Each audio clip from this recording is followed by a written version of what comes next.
up, and we are now recording the meeting. Again, I'm going to speak for a little bit, show a demo. There'll be time at the end for questions, and of course the session is recorded for anyone who is unable to attend live. Now, I know everybody would like to start right off in the demo, but it's important that I set the context first a little bit.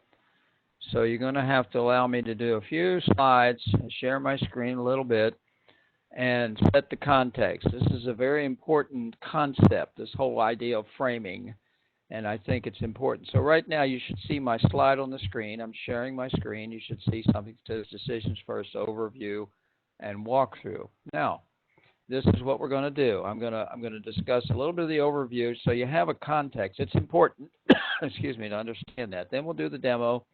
I'll come back and elaborate a little bit more on your first assignment, and then we'll have time for questions. The whole thing will take less than an hour. I always try to not go more than that, and I think we can fit everything in that you need to see.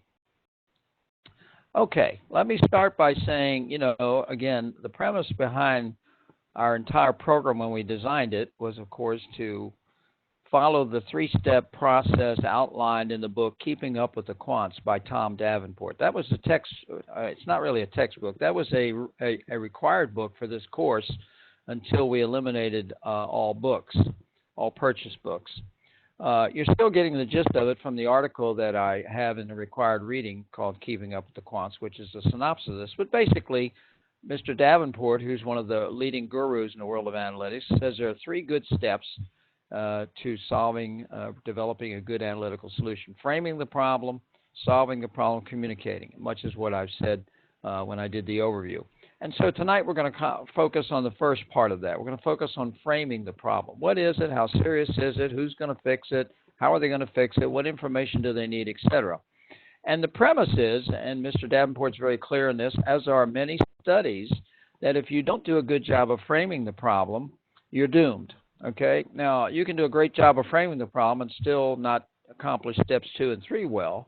But if you start out with just willy-nilly saying we're just going to go look at the data and see if we find something of interest, you're probably doomed to spending a lot of time and coming up with different things. Likewise, if everyone in the room thinks you're working on a different objective or a different goal with your analytical effort, you're going to be very disappointed. So it's important. So this is our first software product that we're going to use. It only does one thing. It frames problems. So it doesn't really develop any analytical models, but it's an important first step, and it's by far the most complete software I've seen to do this. Mr.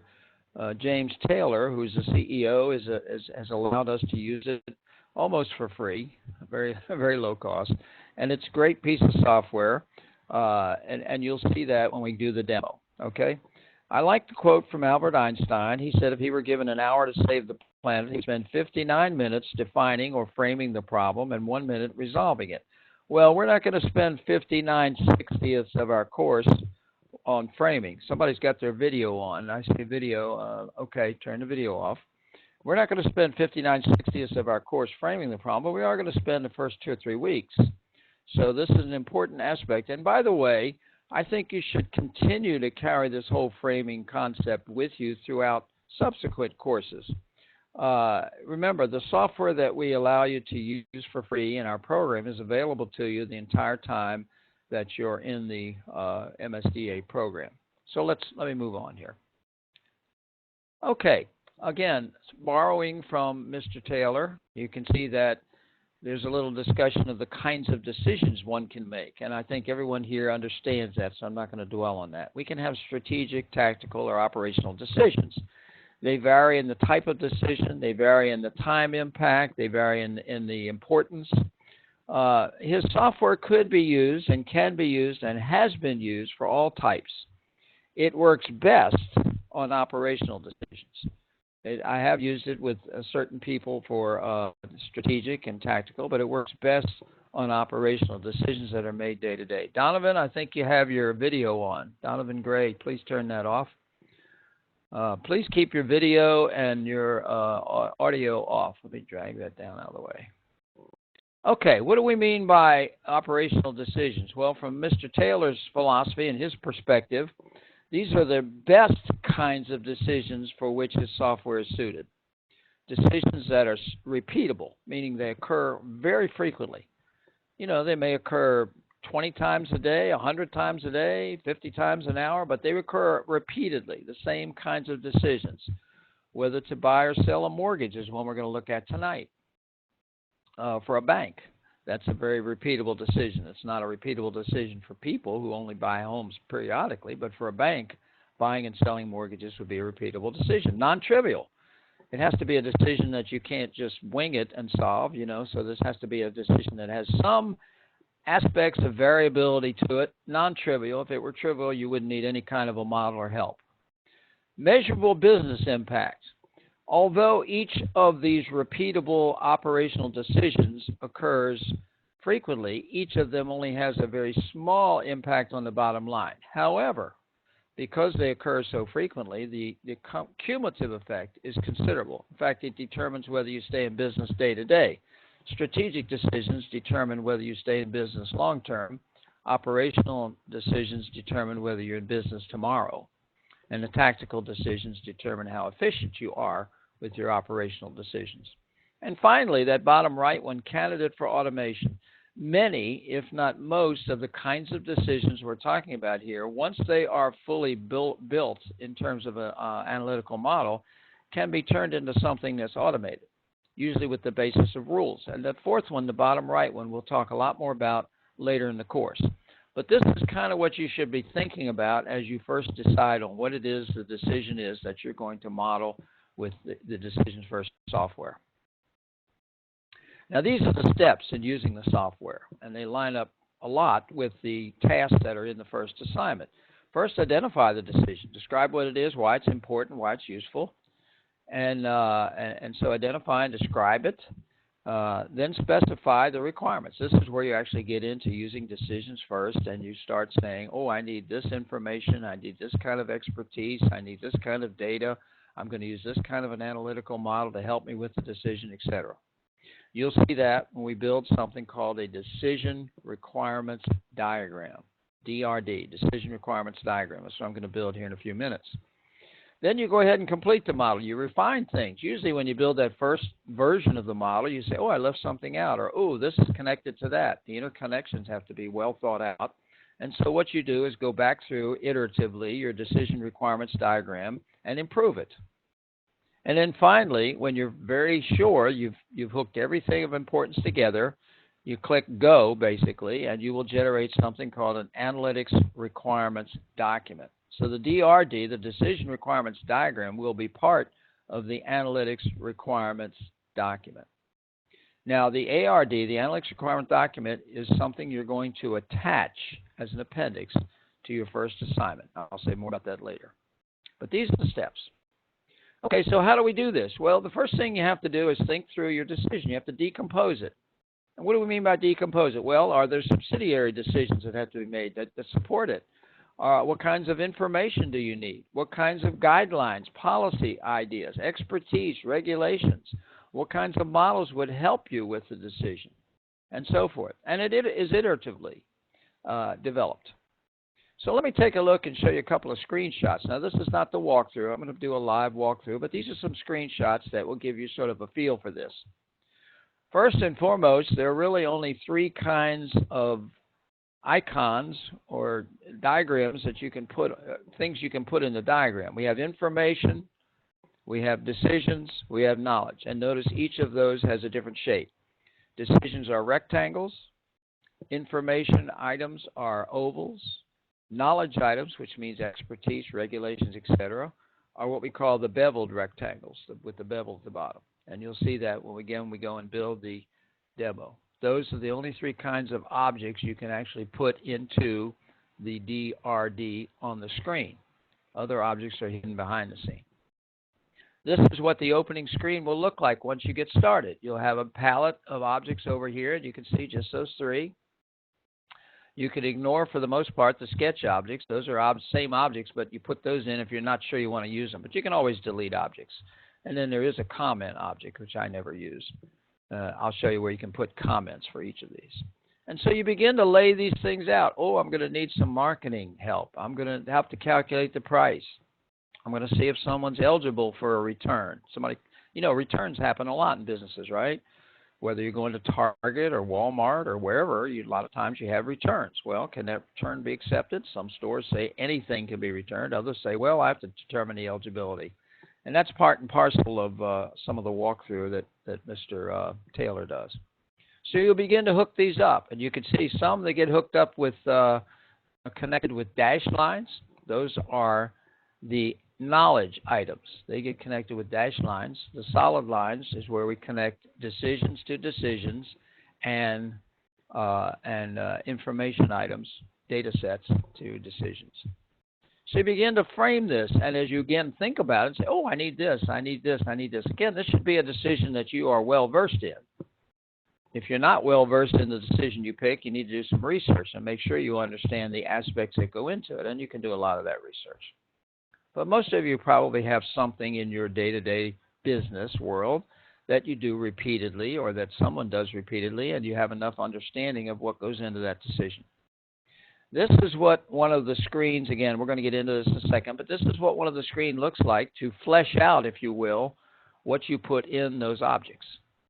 Yes, you put the object on the screen, but there's other pieces that go into it. You can see you can put in requirements, questions and answers, characteristics, and you'll see all this when I do the demo. A couple of screenshots. So when you drill down, for example, you can say, what's the key question this item is asking? And what are the allowable answers? And what kind of characteristics does the item have in terms of variability, in terms of complexity, in terms of volatility, etc. It's actually a quite easy piece of software to learn. I don't want to make it sound like it's you're going to be learning something that's overwhelmingly complex and hard, but it does have a lot of nuances. And so the more you use it, as with all software, the more you'd understand. Now, this, of course, is the demo that Mr. Taylor does. And I strongly encourage you, in fact, it's required that you go look at his demo. His walkthrough demo, and maybe some of you already done that, is about 45 minutes long, and he does a great job. He's the CEO. He built the software, so he knows it far better than I do. So my little walkthrough is going to be a simpler one, but I'm going to hit on a few aspects that I think will help you avoid some trouble spots. He does gloss over a couple of things rather quickly that I think bear a little bit more elaboration. But this is his completed model for the demonstration that he does. It's a question. This is the key item, selecting a marketing offer. There is always one key overarching decision. In this case, it's selecting the marketing offer. The rectangles below that represent subsidiary decisions that have to be made to support that decision. In other words, I can't make this decision until these are made. And I can't make this decision until these are made. So all decisions have subsidiary decisions. Other things have to be made. And you can see he has several expertise items, knowledge sources, customer propensity to accept, materials, or marketing know-how. Okay? And you can see those help support some other decisions that need to be made. And then there are some data set or information items, data really, customer database, marketing offer database, etc. When you go through his demo, it'll become clear to you because he's very careful and comprehensive in putting this together and explaining why each piece fits. So that's his. Now, he also makes sure that he has one item. Excuse me for that menu popping up. I wish it didn't. It'll go away. I'll try not to put my cursor down there. He also has one item, as you can see down there where it says analytics. That item is representing a model, some sort of an analytical model. Now, because we haven't covered any analytical models, there is by no means any expectation that you will actually build the analytical model. You're building the framing. It says, I know something about, in this case, customer churn likelihood. That might be a regression model. It might be a neural network. It might be some other type of classification algorithm, support vector machine, etc. We don't know.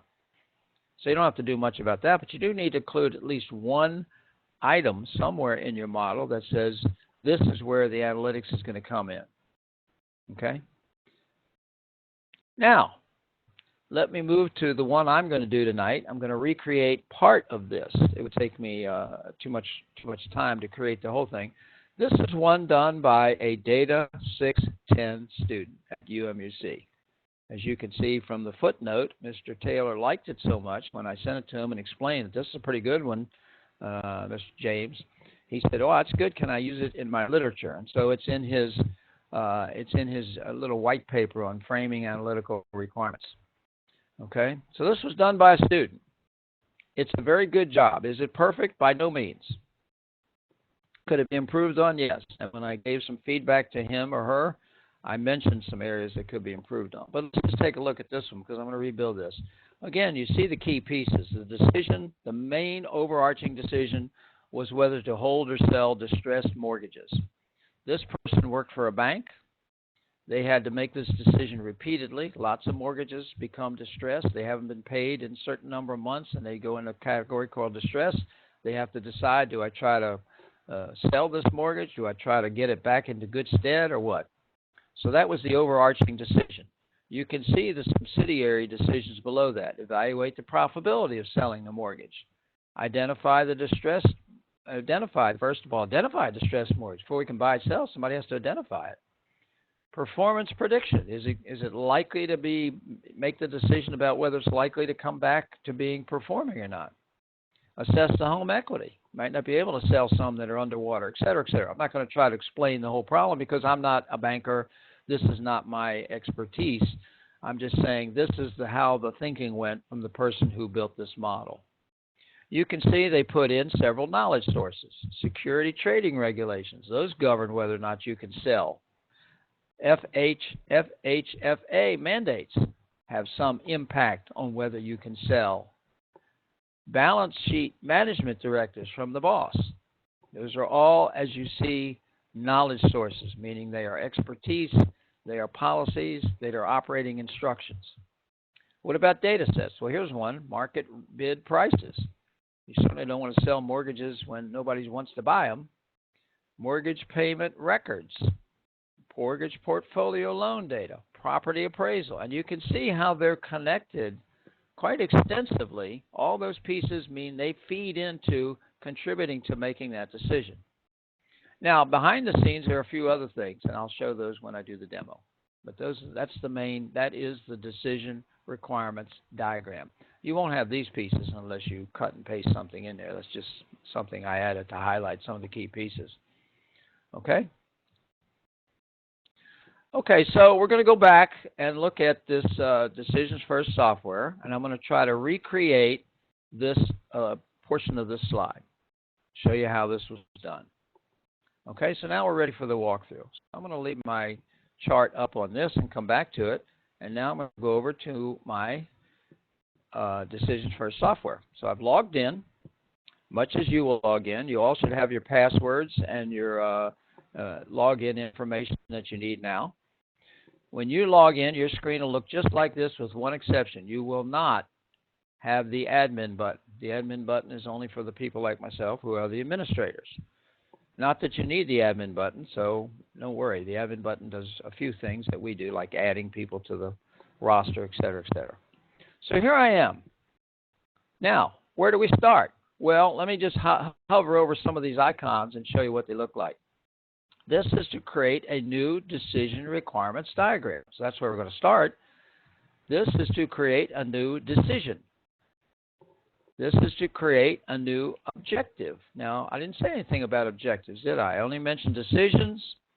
I mentioned data sources, which is now called input data, and I mentioned knowledge sources. So those are the three you're going to see on the screen. But there are other objects, objectives such as KPIs, key performance indicators. Processes, maybe you're going to put a new process in, a new event. You can put in a new system. You can put in an organization, say who owns this idea, who owns this, and so forth. And there are a few others, and I don't use these others a lot, but you should use at least things like objectives. You certainly want to have some objectives in your decisions. You can't just say our objective is to do better next year. No, our objective is to increase sales of distressed mortgages by 5% or reduce having distressed mortgages on our books by 10% or something. You may want to have organizations. Who owns this decision? And so forth. So you'll use these icons depending on how industrious, how much time you spend and get familiar with it. over and over. So let's start. So we have to start here by creating a new decision requirements diagram. When I clicked on it, you can see it opened up a new tab. Here's home where we were, and here's the tab it opened up, decision requirements diagram page. And over here is the name, okay? I'm going to call this, I'll just call this Spring 2017 demo. You would call yours something a little bit more descriptive, and I would say walk through demo, something like that. You would certainly want to make sure that you put a little bit more than that in there, okay? And then, now there's some new icons showed up over here. Let's see what those are. Well, first of all, this is the most important one probably in the whole thing, and that's save. You want to click that frequently. It does have an automatic save built in, but I would not wait on that. I would click save whenever you add something new. You can export the image. If we had a diagram here and I just wanted to get that image exported to use in a PowerPoint slide or something like that, you can export it with this. This is very important, editing objects. You can do that a lot. This one says print, but you will not be using that one, believe it or not. You will be using these two. I'll show you at the end how you print your document. This is to delete. This is just to refresh the screen, and this lets you zoom in or out on your diagram, okay? And then there's a couple of things here that this just gives you a percentage. So we don't have anything in our diagram. We've created a diagram, so let's go get a decision and drag it over. Hold the mouse down on it and drag it over. There it is, and it says decision. Now, if I go back to my diagram, and of course you would know this because this would be your problem, you can see that here's the title of that first overarching decision. Now, you can build these things top down, bottom up, either way you want. You can just start putting all the things you need on the page and then connect them later as you start thinking through how they connect to each other, which ones support what. This, of course, is a finished diagram we're looking at here, so we know sort of how to connect things. So the first one that goes in is called hold or sell distressed mortgage. Okay, so we come over here. Here's the node for the remember this is the diagram, but this is the node we just put in. So we're going to change it to hold or sell distressed mortgages. Okay. And again, there should be a description. Now, because I have the student's paper, I have the description. I'll just come over here and show you what it looks like. Decision 1, hold or sell.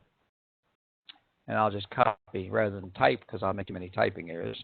I'll copy and paste that in. I'll get back to the right place. Okay. So you want to make sure. Remember, the reason you're doing this document is so you can give this, get everyone to sign up to it and say, hey, everybody, this is what we're going to do with this analytic effort. Okay, so now I've done something. What should I do now? Well, I should save it. Okay, I can move it around a little bit. Okay, so there's a decision object. Well, let's put another decision object in, okay? If we go back to the diagram, you'll see that a supporting or a subsidiary decision is right here. Evaluate profitability of selling the mortgage. So I'll drag another one over here, and I'll title it. I'm not going to just keep doing this, don't worry. Evaluate the profitability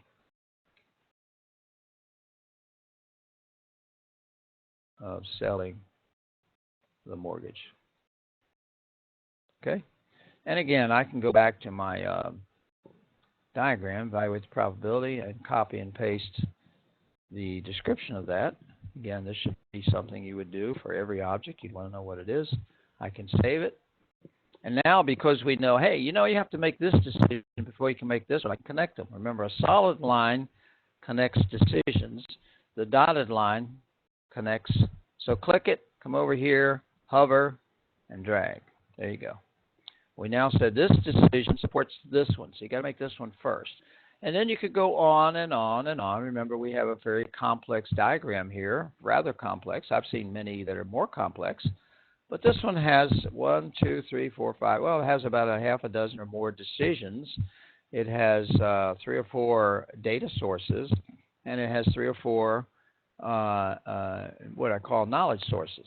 Okay, and of course, I would think any reasonable decision would have at least that, maybe more. So this is a good diagram. It's probably missing a few things. Okay, so that's how we do that. And of course, I could put more decisions in and so forth, but let's skip over and take a look at a couple of things. First, let me go back to this one that I put in. We put it in, but we didn't really edit it much. All we added was a title and a description.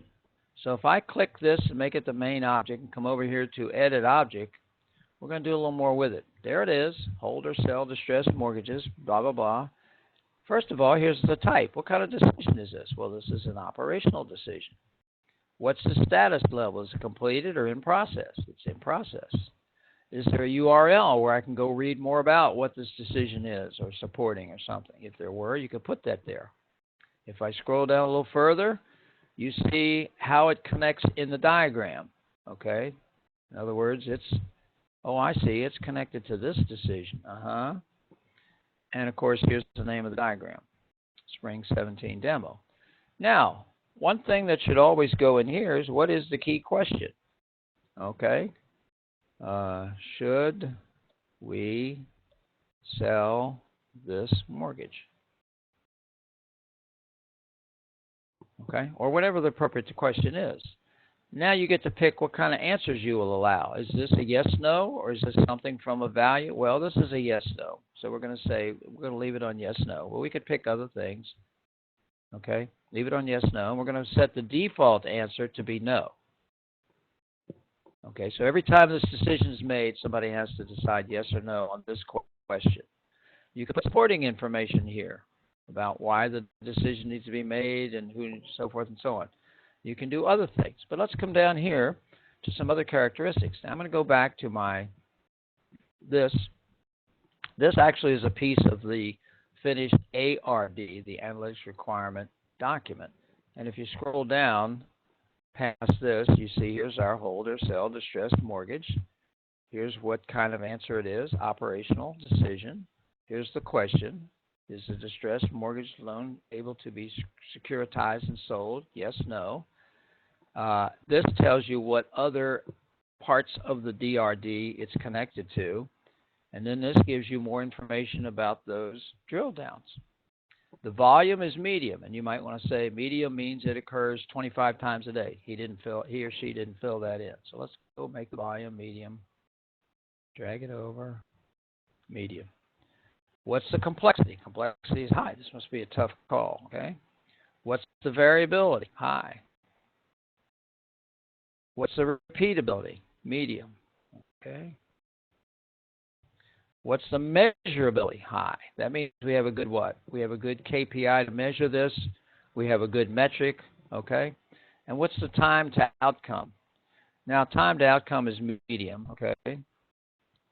And then put something in here, or this person did, that says, you know, this decision is medium term because once it's made, it remains in that status for several months. So again, very informative. Someone reading this document would know exactly what you're talking about.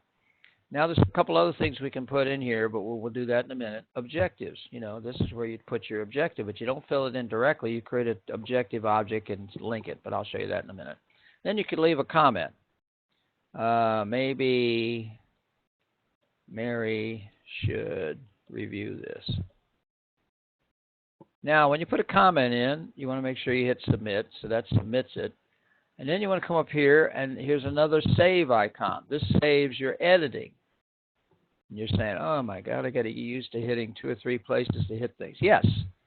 Any new software, of course, you have to get used to the UI, the interface, and how the menus work. But that's pretty simple. There's a couple other things here. You can delete this object and so forth.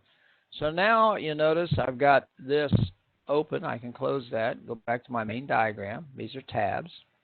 All right, so we went and drilled down on that. Now let me go put in a different kind of object. Let me put in a data object. I'll drag this over. If we go look at our diagram, we notice there's a data object over here called market bid prices. Let's do that one. So here it is. I can change the node name right here. And of course, as before, I can go to my cheat sheet, if you want to call it that, his or her document, and I can go to bid prices. Quite extensive. Market bid prices on distressed mortgages will assist balance sheet managers, blah, blah, blah, blah. And it says if it's lower, giving just a little bit of advice. So put that in. All right, and then what do? We hit save.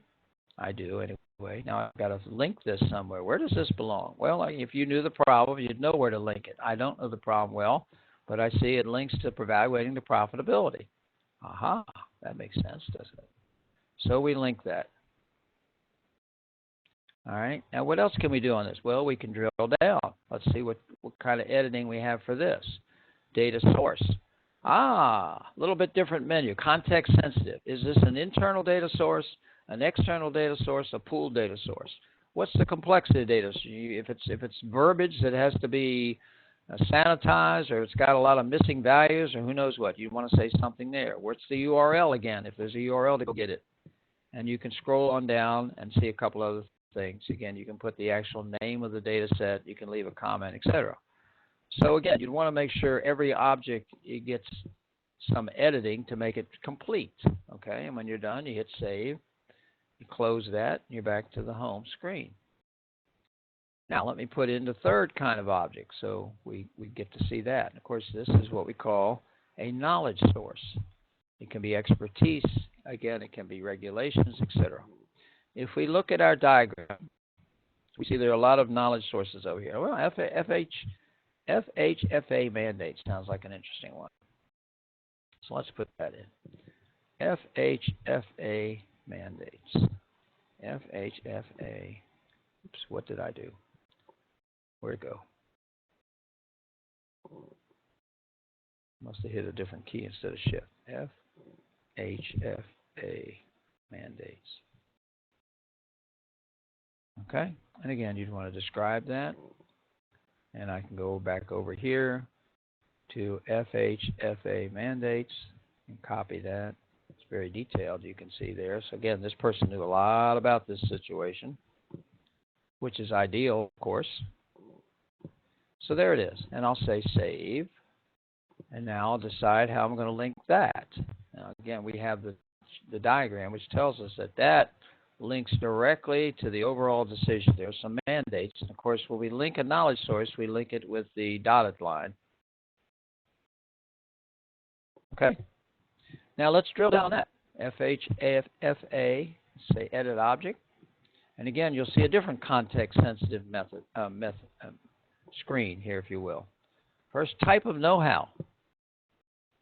Is it a regulation? Is it a policy?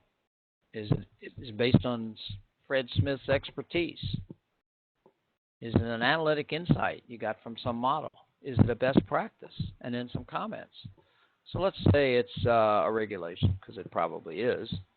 And again, I could go look at what the author of this put in there, and I could put it in there. And then you might say something about the complexity. Again, the more you can fill in the real world, the better. And of course, for the assignment, you have to sort of embellish it a little bit yourself, because you may not know all of the pieces, but you certainly should want to put something in for every object in terms of editing. And again, save it.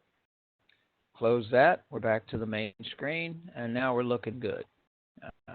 Starting to fill out and flesh this out. And you might just be dragging things over and titling them and filling them out, and then you might find you don't need them.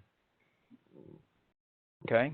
That's also possible. Now, if we go back to our diagram, we got a lot of objects here. We got about 20 objects, and behind the scenes there are some more. Remember, there's some I'm going to show you how to put in that are a little more subtle.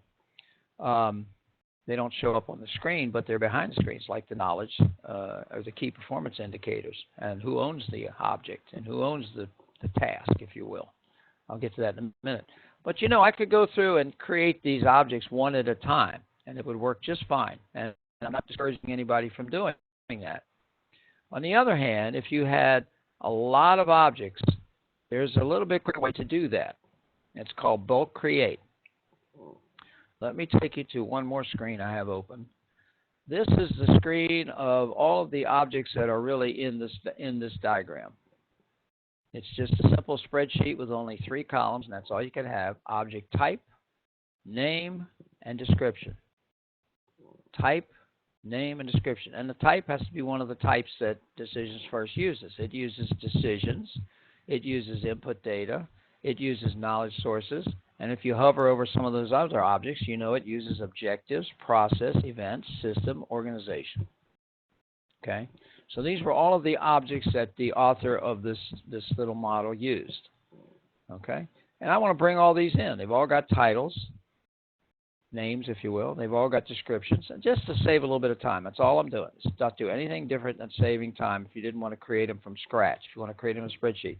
So it has to be what? It has to be a CSV spreadsheet, comma separated values. So you can save any spreadsheet in Excel as a CSV, which I've done. You might also notice something strange, and this is one of the very important aspects. Notice after every one of the names of these objects, there is an SK2, Steve Cano 2.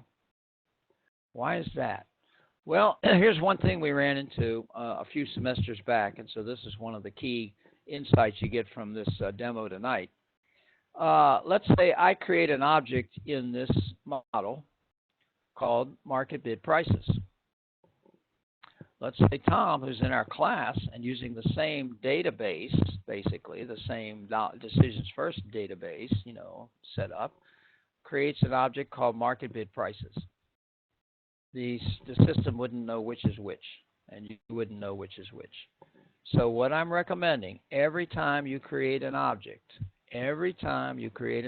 put something at the end of it that is unique, preferably your initials. Okay, so if I create one that's market bid prices SK2, and Tom creates one that's market bid prices TK1, we know which is which. It doesn't happen often, but it's best to keep confusion down because all of the objects will be in there together. You're going to be using the ones you want to use for your model. Okay? All right, so how are we going to get all these objects into the thing fast? Well, that's where we're going to use this bulk create. If I say bulk create, it says what file? And I'll say browse. And I think I know where my file is. I think it's down here, and I think it's SK2. Okay? So if I say open and upload, it should come back and say success, bulk creation successfully done. And you say, well, I didn't see anything happen. I'm going to close bulk create. I'm going to go back to the model. Okay. You'll notice we haven't done any searching yet. Well, we're about to, because now all those other objects, believe it or not, are in there, or I hope they are. So I'm going to go to search, and I'm going to search. First of all, the best thing to do is just hit enter. You get a lot of things come up right there, but let's search for something specific like assess payment history, okay? I'm going to search for assess payment history. There it is. See? That object's in there, and I hadn't created it. So now what? I can just drag it over here. There it is. And it's got its description there. It doesn't have all the details, but it does have the description that came in with it. Assess payment history, and we know that one contributes to assess payment history. It helps with evaluating the profitability. So we can now connect it and so forth. So go back to my objects, get a connector, boom. Now, how did that help me? Well, it let me find these objects a little bit more quickly. If you wanted to find all decisions, well,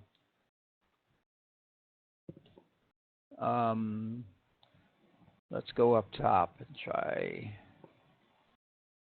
decisions. I don't know if it'll do it by name or by type. If I do it by type, then it'll do decisions. Okay, property appraisal, mortgage portfolio, a couple more decisions that I could use. Or you can go to the home screen and search there and filter it by, I just want to see my knowledge sources. And you just click here and hit enter. There's all the knowledge sources that I imported. Now, I may not use them, by the way. Just because you import them doesn't mean you're going to use them. But there's all the ones that were imported. See all the SK2s? This is the one I created tonight, so that's why that doesn't have an SK2. Created 6 minutes ago by this character. But all the others are there.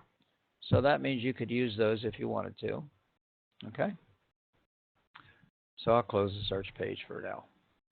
So that's another way to sort of speed up the process, or just go and create them one at a time. I don't see a whole lot of value in that unless you just feel more comfortable creating all your objects in advance, or many of your objects in advance, and putting them in a spreadsheet to keep track of them. It does help to have a spreadsheet like this where you say, oh, let me see, I need another decision, or I want to use this business process.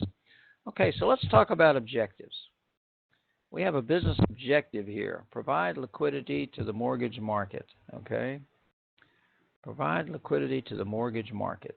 Well, let's call that up and see where that goes.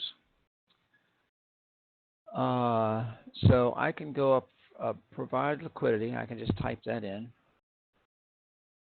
I think if I just type provide liquidity, no, I got to type the whole thing. Oh, I know what I can do. I can go to home and search on objectives. Provide liquidity on the mortgage market. There it is. So I clicked on it. It took me there. Remember, you can't put that on the diagram directly. The only things that go on the diagram directly are decisions, information sources or data sets, and expertise, knowledge sources. So I want to see this thing called provide liquidity. Here it is. Okay, and again, it needs to be fleshed out a little bit more. What do I do with that? Where does that go? Well, I can go over here and say, based on my knowledge of this diagram, that provide liquidity is probably a good objective for holding or selling distressed mortgages. So I'll put hold over here on the search, or sell distressed mortgages. Now, one of these is the one I created tonight, and one is the one I imported. That's the one I imported. So I'm going to use the one I created tonight, and I'm going to hold that down and drag it over here to decision. Okay? So that's how you connect a key performance indicator, which we call objectives, into a decision, because KPIs should always be reflecting and reflective of how well a decision is made. Now, this one I would prefer to be a little bit more quantitative. I think most key performance indicators need to be measurable and quantitative. This is just a nice generic objective, but it needs to be fleshed out more. Are we trying to improve it by 10% next year or whatever? Same thing with organizations. You can put an organization objective in. I think we have some organizations. Again, just type it, hit enter with a blank. There's our objectives. So let's go to this one. Now, where does this belong? Well, let's say it also belongs with hold or sell or sell.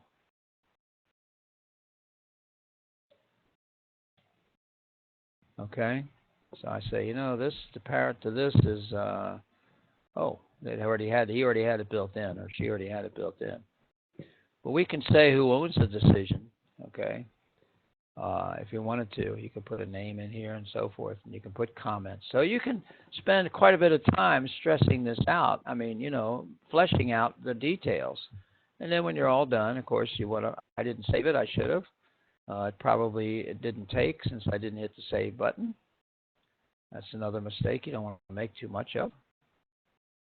So here's our DRD. Our decision requirements diagram. Now, I could spend a lot more time and finish it up, but I think you've seen the key pieces. You've seen how to put the main objects in. You've seen behind the scenes are these other kinds of objects. Behind the scenes are these things, if you need them. Okay? These objectives, I would think, would be useful. The processes, the events, I don't use too much. Some people have used them in the past. Organizations, yes. No one, I think, has used widgets. I'm not even sure what those are, and so forth.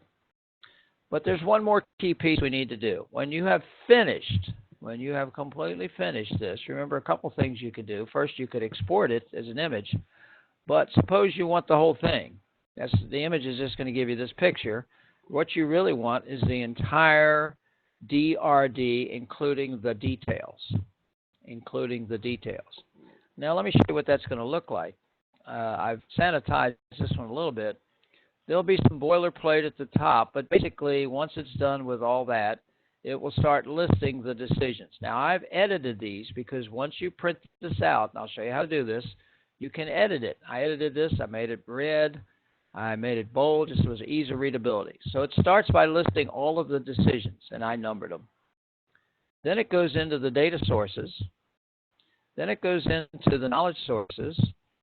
Okay. Then it starts over. This is going to be automatically generated for you. It starts over with the first one and gives you the details: operational decision, description, the question, the answers, the supporting information, whatever you filled in.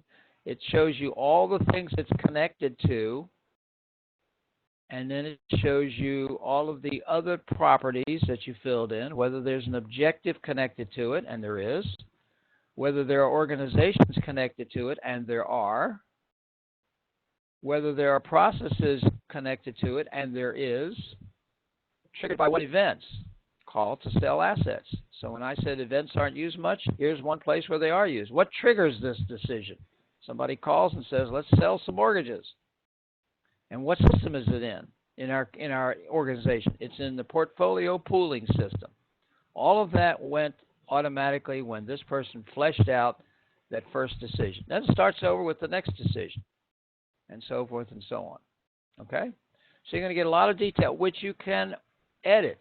If you say, I don't want that in there, you can edit that. Okay? Now, how do we get this thing printed out like this? Well, here's how you do that. This is the last thing I'll show you, and then I'll talk a little bit about the assignment. Remember, we said we're going to use these icons in a little bit. We're not going to use the one called print. Why, I don't know. But here's how it works. It works a little funny, and this is important to know. First thing you want to do is hit print all. Hit that for a second. It'll gray out the print all and the little word icon. And when it comes back, hopefully, if things go well, it will say print all output ready. Now you click on the word icon, a little W, and it says, okay. What happened to it? Come on, bud. Oh, here we go. It says, okay, where do you want to save this? Of course, you got to give it a name. I'm going to put it under, brain. I'll call it Demo 2017. You will notice that it is an XML file. Don't worry about that. XML stands for Extensible Markup Language. Some of you may know XML. It's a hot language these days, but don't worry about it. Demo 2017 is the name, and I'll say save.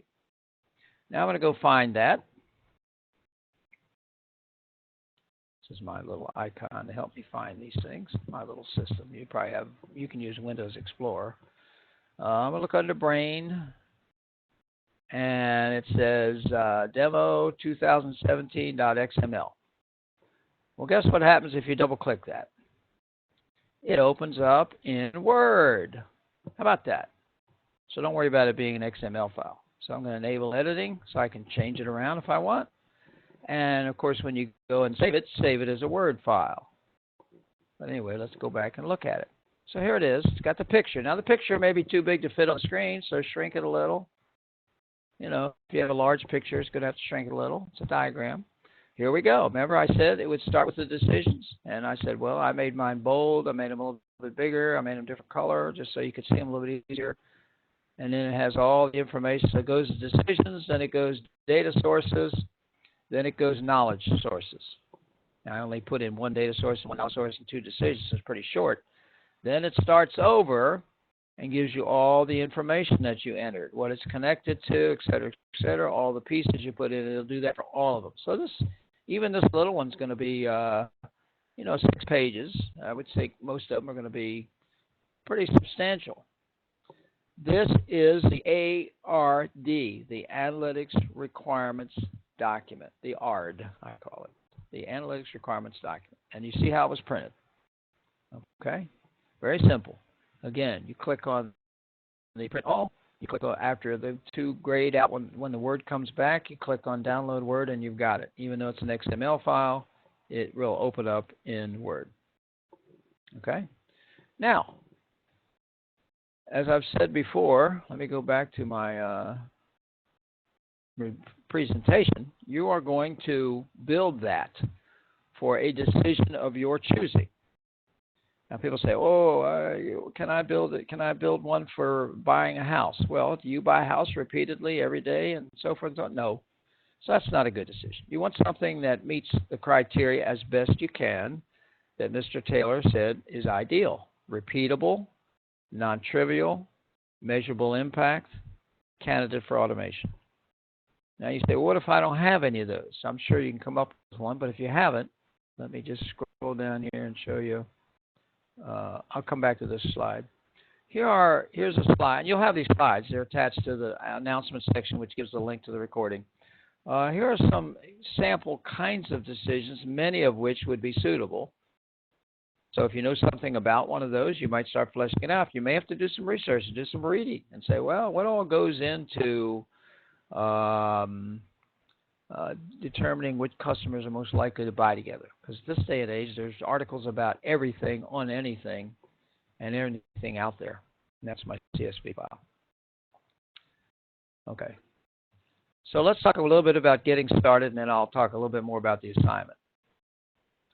First of all, you need to be sure you can log in, and let me remind you that DecisionsFirst works great with Firefox, which I've been using tonight, or IE, which I've used in the past. Does not work with Chrome, because Chrome does not support the Silverlight add-in that needs to be installed one time. Why, I don't know, but it doesn't. The second thing you'll want to do after you're sure you can log in, or even first, really, you can go look at Mr. Taylor's 45-minute detailed walkthrough, much more in great detail than mine tonight.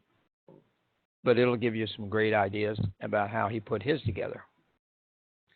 Then what? Well, then there's some specific video tutorials on specific aspects at this link.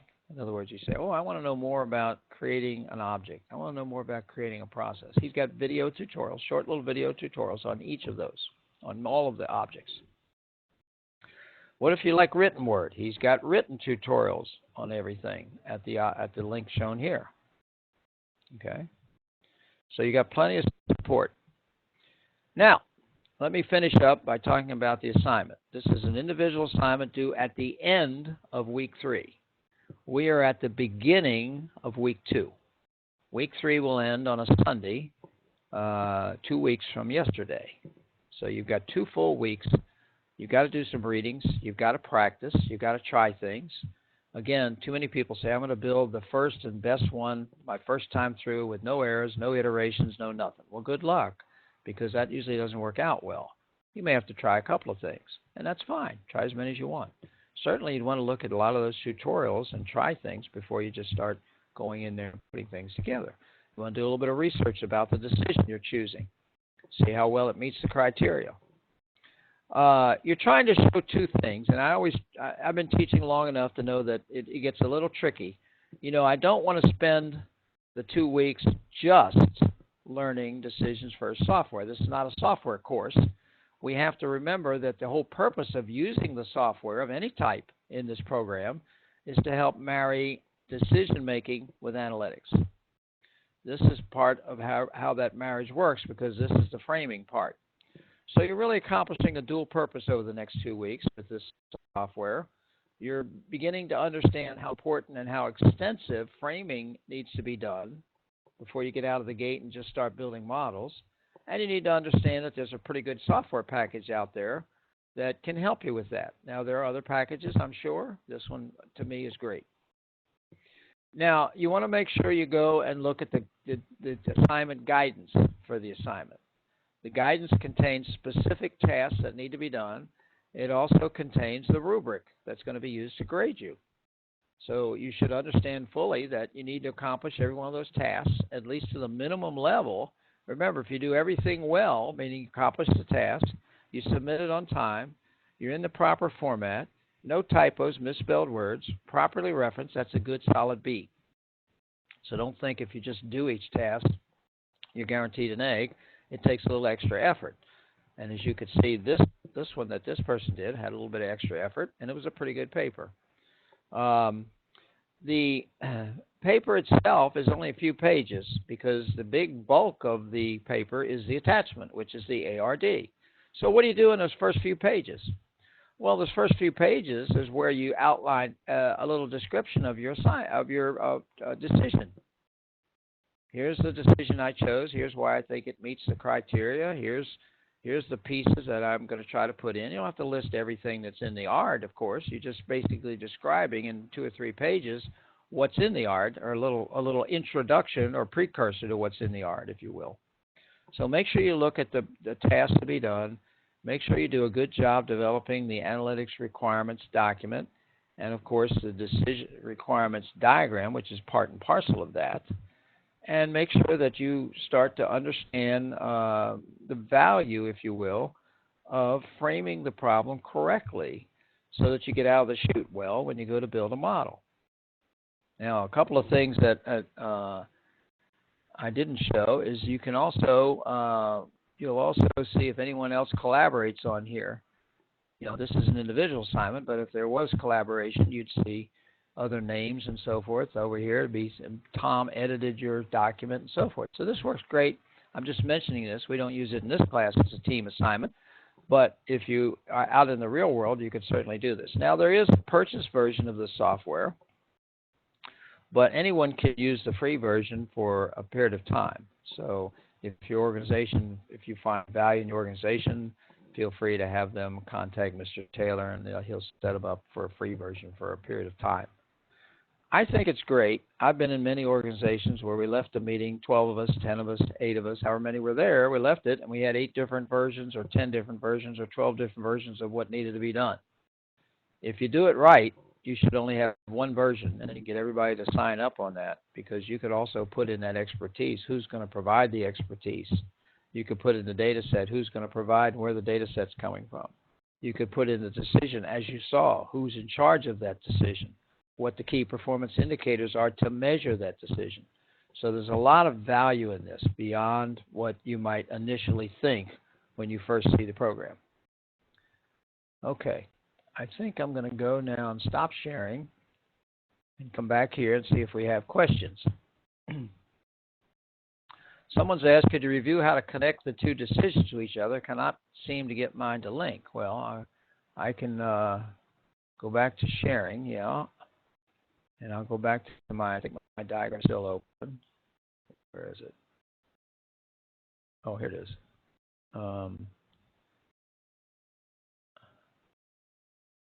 And I can just put another object in. Again, I wouldn't say it's tricky, but let's say I want to connect this decision to this decision. You click on, you don't drag this, you just click on it. You come over here and hover. See that little dot? Now hold the mouse down and drag. Oh, look how nicely that worked. Oh, it makes me look bad, doesn't it? Well, sometimes it is tricky. I guess that decision might need a name or something. Maybe I should delete that decision. Well, mine froze up. What did I do? Oh, actually the freezing up provides me with a point to mention. We have, I don't know why it froze up. Shouldn't have. But we do have support from DecisionsFirst to help with freeze-ups. Now, your faculty, including myself, are fairly conversant with the software. We've used it a lot. We can help with a lot of problems. We also have TAs, teaching assistants, who are well-versed in the software, who should be the first line to go to for any questions. So you go to the TA and the faculty member and say, here's my problem I'm having, and they should be able to help you. However, sometimes it's a software snag. Something hangs up like mine just did for some reason. Not sure why. I don't seem to be able to do anything. Close that. Oh, there we go. Oh, well, maybe I can go back to that. Oh, that's this. There it is. Okay, let's see if I click. Try connecting this again. I don't know why it didn't connect. I don't know. There it goes. I'll click and hold it down, drag it all the way up, and there you go. And of course, you can actually move the whole diagram around if you want. You can put these things where they belong, you know. You like move. Okay. So it should work. But if it does hang up, you go to support@decisionsfirst.com. You send them an email. They are very responsive. They, of course, realize how detrimental it is to have a glitch that can't be resolved very quickly, so they resolve very quickly. They may not always be able to help on the weekends. So try to do at least some of your work, most of your work, during the week if possible. Now, I know a lot of people have to do their work on the weekends because they're so busy during the week, and that's understandable. So sometimes they're there, sometimes they're not on the weekends, but they're always there during the week. And so I think you'll have plenty of assistance. I'm going to stop sharing again. Let's see. When I was looking at the application, I could see maps others were working on. Can others edit my maps and vice versa? Actually, yes, they can, but hopefully they won't. That's the main reason you're putting your initials at the end of your objects. So that anyone sees your objects, they should leave them alone. We want people to work on their own work. Everybody has signed the Academic Integrity Pledge saying they're going to do their own work. I would love to have a separate database for each student. That, according to Mr. Taylor, is not yet practical. So the entire section, in other words, 9040 in my section, are all in one database, one DecisionsFirst database, and so forth. Each section has a database. Other questions? How did you print the document? Please repeat the steps. Sure, because that is a little bit, I wouldn't say tricky, but unusual. Curious, is that right? Let's put it that way. If my software is not locked up, I can do it again. Where are we, bud? Let's see. Here we go. Here we go. Okay. Spring 17 demo. Here we are. So let's say this is the final version. We want to print it. These are the key icons. These two. This one that says print all. This one that says download Word. So we don't use the print. We use the print all. So you click print all, and again, it grays out both the print all and the Word icon just for a second. If all works well, it will come back and say ready. And then you click on the Word icon. Give it a second. And it opens up a window where you can save it. You got to give it a name, and it'll save it wherever you want to save it. And that will be an .xml, but don't worry about it. As I said, double-click it. It'll open up in Word. Okay? So again, print all. Then after it stops being grayed out, give it a second. So print all. I'll do it again. They're both grayed out for a second. And it's whirring and clicking and coming back and saying, I think that's ready. And you close that, I guess, or something. Or it'll close on its own in a minute. And then you click the Word icon. It goes away. Once it goes away, you click the Word, and then you save it. Okay? And you can edit that, remember. If you want to make it look a little prettier, you can go in and edit it. It's got all the stuff in there. As I said, I showed you one. Let me close this. The one I was working from, I went in and just highlighted the decisions. It made it a little bit more readable, that's all. And there was a boilerplate at the top, and I made things red. And, you know, I actually moved them around to correspond to the way I wanted to sort of do the presentation tonight. Okay.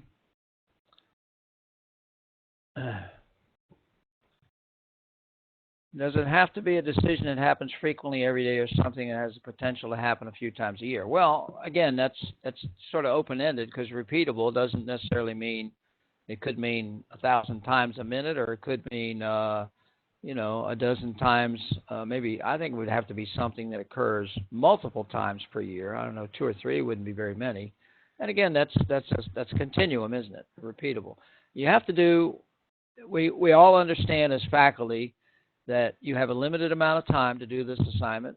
You have to absorb the software. You're going to select a decision that's as close as you can think of to one that meets the criteria. It may not be perfect. That bank one was an excellent one. That's why I'm using it, because it really fit the bill well. Not everybody has that kind of knowledge of a repeatable decision at their fingertips, ready to go. And of course, he or she had to do some research to come up with some of the pieces to that, even to flesh it out, even though they were in the business. I would say look for something that's fairly repeatable. In other words, something that occurs multiple times per year, not once or twice, but, you know, it can be used. I'm not saying you can't do that. I'm just saying it's not as good a choice as something that repeats more often. So I've given you a fuzzy answer there. Somebody wants to know if they can run their decision by me before they proceed. I'm reluctant to give too much help because I want you to think about it. Any decision you pick will be acceptable because this can be used for strategic, tactical, and operational decisions. The key, of course, is to get as close as you can to the operational criteria I mentioned. So you think about it long and hard. If you really need me to say, I'm going to say yes, that the decision is acceptable pretty much no matter what it is, because you do have to get the assignment done. You can't just sit there and flounder for 2 weeks and not do it. So, think about it for a day or two. If you have to do a little research on one of those decisions that's on one of the slides, whether or not to foreclose a mortgage is one, but there's many others that you probably can research and come up with most of the pieces you need. And we do realize that some of that you're going to have to sort of, I wouldn't say invent, but sort of subjectively fill in based on your best knowledge. We understand that. Whereas in the real world, you'd go ask somebody. So it's a trade-off. Would a decision under the authority of a mathematical function generally qualify as extra work? I'm not sure I quite understand that. We're asking you to ensure that within the decision requirements diagram, there's one node that specifies some sort of analytical support. It could be for this assignment, you could say it could be a dashboard. It could be a model. It could be a regression model. It could be you saw what was on the one I did. It said propensity to churn information or something like that. So I don't think putting a mathematical model in as the main decision would be appropriate. And I don't think fleshing out that node by saying, I'm going to use this node, it's going to be a regression model, and here's everything that's going in the regression model.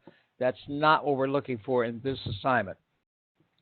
We're just looking for you to have a node there that has a label on it and maybe a little description as to what kind of information analytically you might use. So I wouldn't spend my time trying to say, let me describe fully the pieces that are going into this neat regression model that I'm going to use to make the decision. The focus of this assignment is on fleshing out the decision, getting the right pieces, getting the right level of detail, et cetera, et cetera. So I hope that gives you a little bit of guidance for that question. It's a good question. I just hope I interpreted it correctly.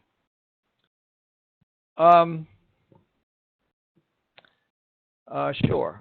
You can always, your appendix can always include other things in addition to the ARD, but it must include the ARD.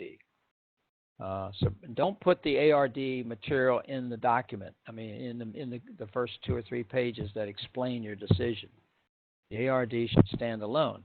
Those first 2 or 3 pages are for you to describe your decision. Here's the decision I picked. Here's why I think it comes close or beats most of the criteria Mr. Taylor said were ideal.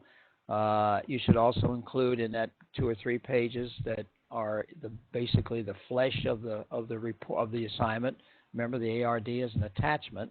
You can include takeaways. You can include any potential areas where you see this being useful in your organization.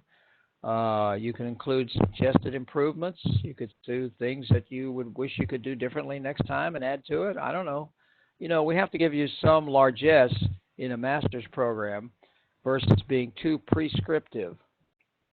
We try to walk a fine line between giving you enough guidance and tasks, specificity that you don't feel totally lost, but not enough that you feel, a checklist. I see. If I do 1 through 10, I've got the exact right grade at an A. No. So in graduate school, we give you some leeway, and I think that's appropriate. We want to see some creativity. We want to see some people who glean some insights from the process. Hopefully, you'll glean some insights. And you should also enjoy using the software. This is a new package. I'm sure no one out there has used this. I think it will serve you well. I often admonish or encourage, I guess would be a better word, the students in Data 670, the practicum, when they say, okay, here's what I'm going to do. I'm going to take this giant data set at work, and I'm going to go in and look around. I say, no.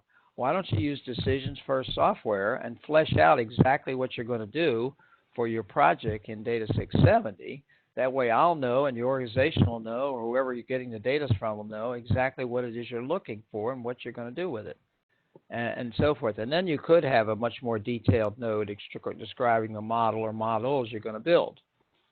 So again, the software will be available to you throughout the program, but first thing to do is get comfortable with it, get past any hurdles that hopefully I've helped you with tonight and so forth.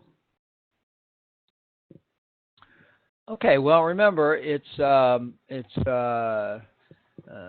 don't give extra credit for attending these sessions live, but I don't penalize anyone who can't because we have people in different time zones with different family and work commitments. I understand that. I am pleased that we have people here, of course. It's always nice to have people here because having people attend live keeps me honest. If I say something really silly or unclear, they will ask about it, and so that's great. So I'm glad we had so many show up tonight. I hope this has been helpful. All right, well, I'm a little bit over my time. If people still have questions, I don't want to shut them off. But if you have to go, don't feel obligated to stay. Remember, this has been recorded, and the recording link will be posted by your section professor. So you'll have the link, and you'll have the view graphs that I used.